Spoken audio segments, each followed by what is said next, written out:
Xəbər verdiyimiz kimi 20 gün əvvəl həbs edilən tiktoker İlduza Hacıyeva ev dustaqlığına buraxılıb. Ona sosial şəbəkəyə girmək, telefondan istifadə etmək qadağası qoyulub. Tiktokerin köməkçisi sosial şəbəkədə canlı yayımda onun durumunu açıqlayıb. O bildirib ki, Arzum gecələr yata bilmir. Bütün günü düz baxır, deyir, beynim sönmür, yata bilmirəm. Təcili yardım çağırdıq, iynə vurdular. Ondan sonra biraz yatıb.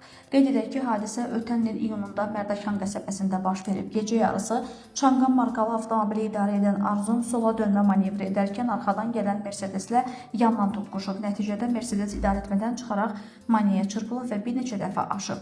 Qəza nəticəsində avtomobilin sürücüsü 29 yaşlı Amal Məlikov hadisə yerində ölüb, həyat yoldaşı Sərvər Muradova isə ağır xəsarət alıb.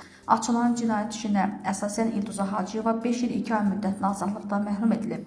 Hökm elan edildikdən sonra o məhkəmə zalında həbs olunaraq cəzasını çəkmək üçün ümumi rejimli cəza çəkmə müəssisəsinə göndərilib.